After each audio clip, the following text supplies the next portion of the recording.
So in a way, we are living in a very impersonal communication under the limitation of the media.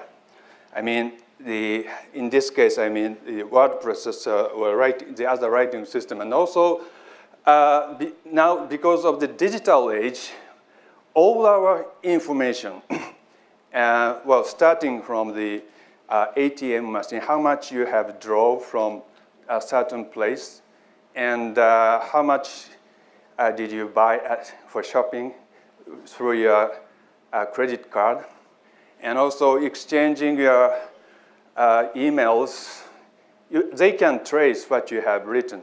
So they can accumulate all your activities because of this digital age. You know, the digital means it's 0-1 numbers. So all the language phenomena can be digitalized, which means can be translated into numbers. Once phenomena become numbers, then comes the mathematician. You know, they can do whatever they like if things become the numbers. How they turn the phenomenon into numbers. First, they have to measure something. For example, well, this has nothing to do with my talk. Just divert your attention. But for example, if you feel pain, and how can you express your pain? It's really painful, you know, terrible, or whatever you like.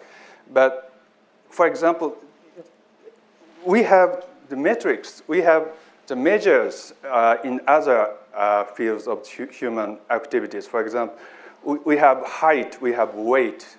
So something like they do the metrics, and how sad you are, you know, and they can give 10 points. When your father dies, you will get 10 points. And if your sweetheart dies, you will get 20 points. And if your brother dies, you get 5 points, or something like that. It depends on the individual. But they use the numbers, and then they can do whatever they like. And the other example is a pain. And if you cut your finger, it's painful, but you can't compare the other, the physical damages. So one of my students suggested we should have the metric of the pain. For example, I'm not sure about how you call it in English, but in Japanese, the nose hair is called hanage. And if you pull out your nose hair, it gives you some ache. And this is the basic unit of pain. And if you have a terrible headache, you have 12,000 hanage, 12,000 nose hair or something. But so they will measure how your feeling goes up and down, and they can record all your documents. And they create your brain actually through the information technology. For example, Amazon.com, if you order some books from them, 1 month later, you'll get the message, "Hello, Tetsuya Taguchi, recently you ordered these books. You must want these books too." Oh, it's not me, but Amazon.com tells me what to buy. But it's based on my past history, so it's rather accurate. And so it's really terrifying, but that's why we are losing our brain. And in the old days, and humanities, we only taught in language. The basic unit of study is teacher and student, they share the textbook, and we just read, and the other one we just imagine through the words. But invention of the photography changed that concept entirely. This is the photo of the Ainu. How they are treated is clearly recorded on the photography. And this is Meiji Emperor, and this is very stereotypical Japanese sakura. But invention of camera, invention of photography changed our perception very radically.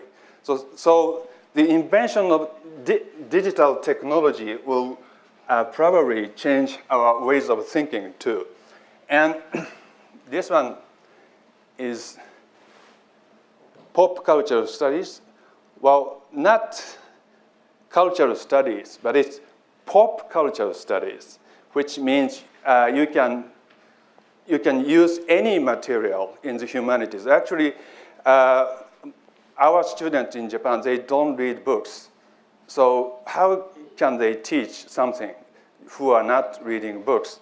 About 20 years ago, Susan Sontag came to Tokyo, and she said, teaching American students nowadays is really discouraging. They don't read books. And she asked why they don't read books. And then the student answered, well, we don't want to be influenced by other people. And that's the stage of the Japanese students too. We have caught up with American students. And they don't read books. They just listen to the music or they watch TV. But they learn something. For example, if you read a story of Mori Ogai, Maihime, the dancer, and you know the story. But if you watch a movie based on the story, you'll get the same result. And also, well, if I give some difficult questions to students don't go to library. They just Google, and they find answer. And is there any difference? You know, the process is really different, but if they get the right answer, what's the difference? Maybe they shouldn't read books, you know, because the result comes quicker and sometimes more precise than the books, because there are a lot of books. Well, we believe that books are superior to internet, but actually there are a lot of bad books. And so we can't necessarily say the books are superior to internet. And so finally, photography and pop culture, and finally came the numbers and the facts. This is a kind of a report from my student. I gave them the task, home task. They have to look up the population of the major metropolitan in the world. And they make the graph like this. And so it becomes clear that the size of the city in this way, very visualized. And also this is the a part of the recent newspaper.